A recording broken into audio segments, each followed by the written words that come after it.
Nothing's more inspirational than hearing how other MSPs have beaten the odds and turned their business into a success. And I've got another great example for you right now.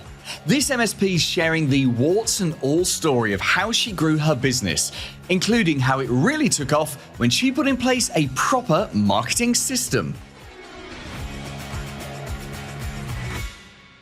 Hi, I'm Dawn Sizer, CEO of Third Element. And thank you so much for joining me on this show, Dawn. You and I actually started a conversation like 7-8 months ago. We were both at ScaleCon 24 in Las Vegas, and we were going up in Kevin Clune's. It was his sort of after conference party thing where there's this big wheel that goes round like an observation wheel in Las Vegas. And we were having a really good conversation and then got split off into separate groups to go into separate pods. And it's taken us, 6-7 months to jump back on and continue that conversation. I can't even remember what we were talking about. I don't know if you can. It was all over. It was all over the place. And I think what we probably should have realized at the time, they gave us those cool little colored bracelets, and we probably should have said, "Hey, our bracelets are different colored. We should probably fix this." And steal someone else's bracelet. Exactly. Well, we know to do that. I know Kevin Clune listens to this podcast. So Kevin, when you do your after conference stuff at ScaleCon 25, which I'm definitely going to, then when that's announced anyway, we'll have to do that this year. So thank you for joining me on the podcast, Dawn. Tell us a little bit about you, because we're going to be talking about getting marketing done and how, as an MSP, the hardest thing in the world sometimes is just getting started with your marketing and keeping that marketing going and turning, a series of difficult activities into a system so that you do it regularly. And I know that's something that you've got pretty good at. So just tell us a little bit about you. So what's your I'm going to say your life story, but what's your MSP, your business owning story, and sort of bring us from where you started up to where you are today? Oh my gosh. So this is a 20-year tale, believe it or not. We started this business 20 years ago, literally worked at another service provider previously to this. I was a service manager there and quit my job like literally one day and started the company the next. So it was one of those things where I couldn't take it anymore. Pretty sure that, we can do it better. And here we are 20 years later. So that's the history of it in a nutshell. I love that. And did you start as a break? So 20 years ago, we're talking 2005, I guess. Did you start out doing break fix, or did you jump straight into the recurring revenue?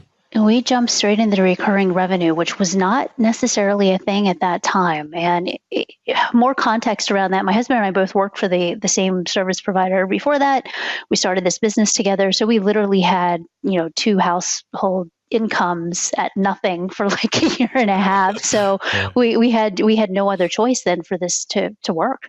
Yeah, and I can see, you must have been one of the first MSPs, I guess, in terms of actually getting people onto recurring revenue contracts and taking that bigger view, which obviously everyone has today. And that must have been so scary with both of you quitting your job. I quit my job probably about the same time, actually, 2005, and started my first business. And I earned very little for the first few months, but my wife at the time was still bringing in her income. So it wasn't quite as scary for me, and we didn't have kids or anything at that point. But yeah, for both of you, that must have been touch and go, I guess, at some points. Yeah. Apparently we thought it would just be a fantastic idea to have, a mortgage payment and kids and everything else. Like, who does that? Yeah, exactly. So 20 years on, what kind of business do you have now? So how many technicians do you have? And whereabouts are you based, by the way? We're in central Pennsylvania, like right next to Amish country, the, epitome of technology. So...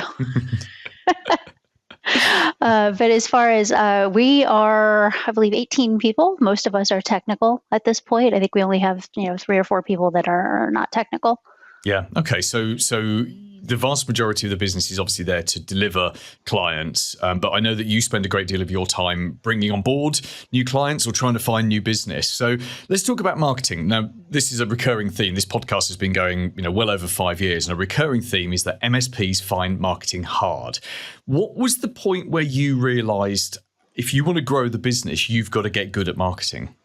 Probably about 3 or 4 years ago. And it's not like I didn't know marketing wasn't important before that, right? I think we have all lit money on fire on marketing over the last couple of years in some way, shape, or form. And, you throw money at one thing and that doesn't work, and you throw money at another thing and that doesn't work. And I think we've all had that scenario.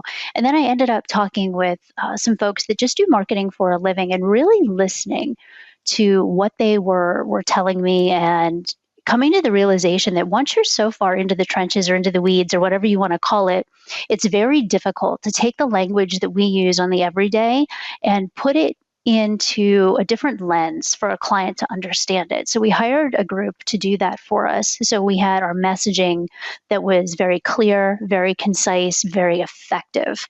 So I think that was step one, is getting that message very clear and effective. And what difference did you see from being able to communicate to the ordinary business owners and managers that you wanted to influence? What was the difference you saw from being able to say to them, this is what we do and this is what's in it for you, these are the benefits? Literally, that's what it was. So you could take all the I don't want to say word vomit that we throw at people of this is what we do. And then they were able to come back and say, oh, now I understand exactly what it is that you do. And I understand how it applies to me. So I think that was a huge leap forward. And how did that make going on and then doing other marketing or actually sort of implementing marketing easier? So the framework that we had gotten back gave us, again, all of the language that we needed to use on repeat over and over and over again. So I was able to take that and incorporate the language into everything from landing pages to handouts that we're giving folks to web pages to, social media marketing, anything around language that you're going to use. I was able to take it, copy it, adjust it, run it through Copilot, do whatever, you need to do, and have it be repeatable. Got it.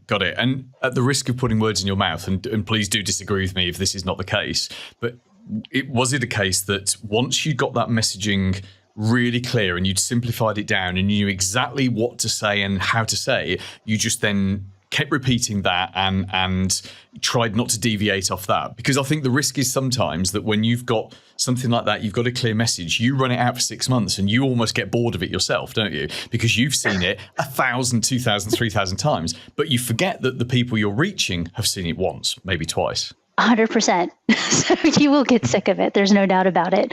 What I've found, there are some products out there that you can actually input your brand voice into. So that messaging that you have very clear and what it looks like and the words that you're using on repeat, you can enter that into their AI function and it will repeat some of that language for you as well. So you're not stuck writing it on your own. So you're going to get, okay, here's my brand voice. I need you to create a thing that looks like this, but use my brand voice and it'll just, go back through it. And then all you have to do is humanize it after that. Yeah, I love that. So let's talk about other practical marketing. So you've now got a very clear message. You know what it is you want to communicate. What did you find were some of the most effective ways to reach decision makers, and what were some of the least effective ways?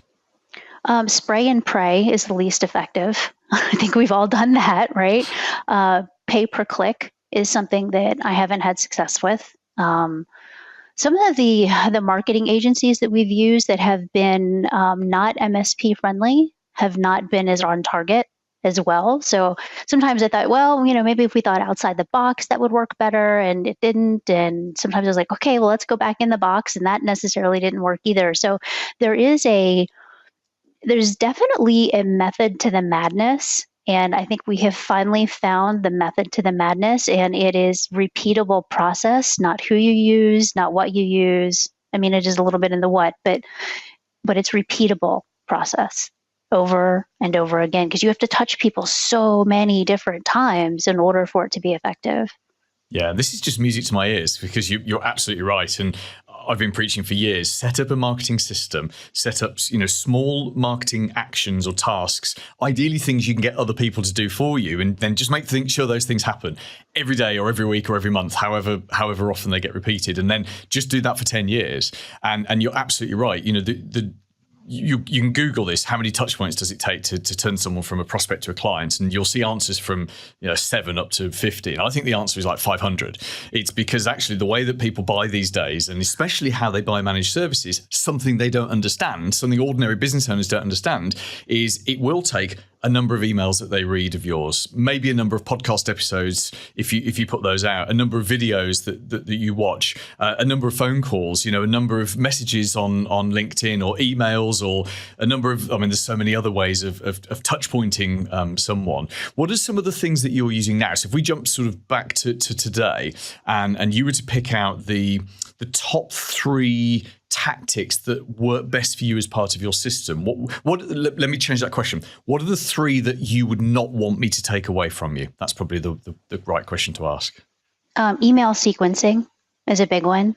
I do like that. I do like to be able to track and see who's clicking on what and what that looks like. So I'm still a numbers person at the end of the day, and I don't know if that's good or not good. I don't know that there's a real method to that madness, if you will, but the KPI piece to it, like I want to be able to see in this case, it was 2,600 emails that I sent out, how many people clicked on them, how many people opened them, what does that look like? And then when they did a thing, when I've sent them another email based on an action that they did, what was my open rate? Well, it turned out my open rate was like 98.7% or something crazy. So it was really good. So I'm getting really good traction in places. So taking away my KPIs would make me cry.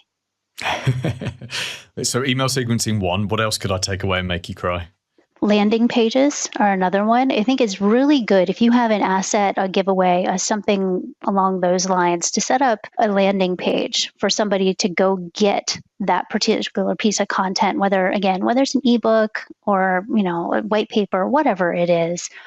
But not only are you grabbing their information on that, and even if it's just their first name and an email address so that you can, send them something later, but it's a touch point. That particular person has gone to that page, they've interacted with it, they thought it was important enough to go get it, right? So that you have somebody that's interested at that point, and you can nurture them along for a little while. So that would be another one. And then the last one, I think, is any type of CRM. If you don't have a CRM to be able to do any of these things, and whether it's, put email out, do social media, get any type of reporting, you're doing yourself a disservice.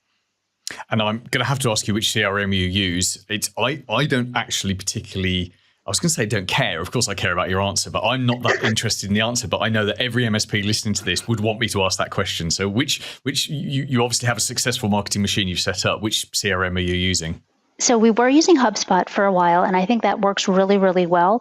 We needed some additional capability, and we switched over to Untitled at the beginning of the year. So I think I don't know that there's a good answer, right? I think everybody does things a little bit differently, and there may be parts to certain CRMs that make more sense to one MSP over another. Yeah. I always say to MSPs, pick a CRM, something you like, stick with that, and then maybe a few years down the line, a few years down the line, review it and check it. We were with Keep, KEAP, for pretty much since I started the business in 2016, and we're currently migrating to HubSpot. And HubSpot's like 1,000 times better than Keep, but there are still some things I miss from Keep. I miss their ways of working, the way they structure data. HubSpot is obviously a whole different beast. I don't miss. I do miss the bill. The Keep bill is perhaps a fifth of what the HubSpot bill is, but I can do a lot more with it. So there we go. But anyway, you're absolutely right. Which CRM you choose is just pick one, stick with it, review it a few years down the line. Almost like treat your marketing stack like your tech stack. Don't be constantly fiddling with it, but just pick something and stick with it. Okay, Dawn, final question for you. You have built up a true marketing machine. I know it's working wonders for your business. You're bringing in new clients. You're nurturing prospects all the time. And I know that you've obviously done that the hard way over a number of years. You got very clear on your brand voice. You got very clear on the messaging, but you've then done the hard work and you've put in place all of these things like the ones you were just talking about. What would you say to an MSP who's listening to this, who desires great marketing but hasn't really got started with it yet? What's the motivation that they need just to get started? There is no motivation to get started. You just have to do it. I think it's, to be fair, as a business owner, I think all of us are eat the frog people, right? There's always a task that nobody ever wants to do, and you just have to force yourself to go do it. Marketing was one of those things for me. If anybody's ever seen me speak, especially if they're watching me speak about automation, I actually talk about how marketing is one of the pieces that I've automated in some respects because I dislike it so much. And it's not because I truly dislike it, it's that I find it fiddly.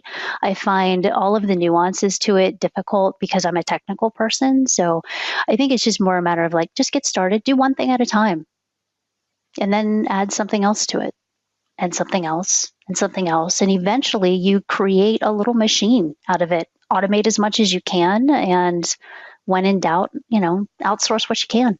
Thank you, Dawn, for your time today. And I know you have a community which is for MSPs, which helps them with their business. Do you want to tell us just a little bit about that community and how we can either join it or get in touch with you? Absolutely. So for those of you that aren't aware of the Tech Degenerates, by all means, go take a look. We're on the web. You'll find us on LinkedIn as well as Facebook and all the other normal social media things. You may have seen us at IT Nation over in the UK or in the United States. But either way, it's a great community of other MSP owners, and we'd love to see you there. And that website to visit is thetechdegenerates.com. Paul Green's MSP Marketing Edge.